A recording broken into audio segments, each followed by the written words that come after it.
Almond milk versus cow's milk. What's the difference? Almond milk and cow's milk are two popular options for daily use, but they differ in taste, nutrition, and dietary suitability. Almond milk is a plant-based alternative, while cow's milk is an animal product. Understanding their differences can help you choose the best option for your health and lifestyle. Nutritional profile. What's inside? Cow's milk is rich in protein, calcium, vitamin B12, and other essential nutrients that support bone health and growth.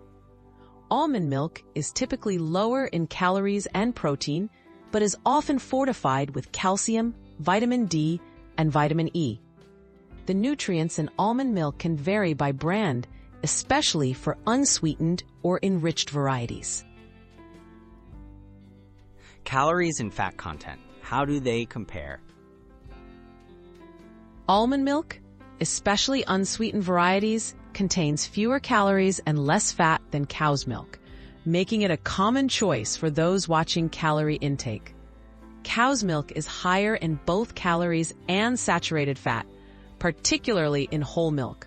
Skim or low-fat versions have reduced fat content, but still provide more protein than almond milk.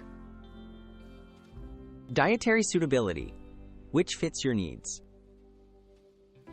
For those who are lactose intolerant or follow a vegan or dairy-free diet, almond milk is a safe option as it contains no lactose or animal-derived ingredients. Cow's milk supplies more protein, but it may not be suitable for people with milk allergies or lactose intolerance. Always check labels for added sugars or flavorings in plant-based milks. Wellness habits. Choosing what's best for you. Both almond milk and cow's milk can be part of a healthy diet, depending on your nutritional needs and preferences. Consider your protein requirements, dietary restrictions, and taste preferences. Whichever you choose, look for options with minimal added sugars and consider how it fits within your overall wellness habits.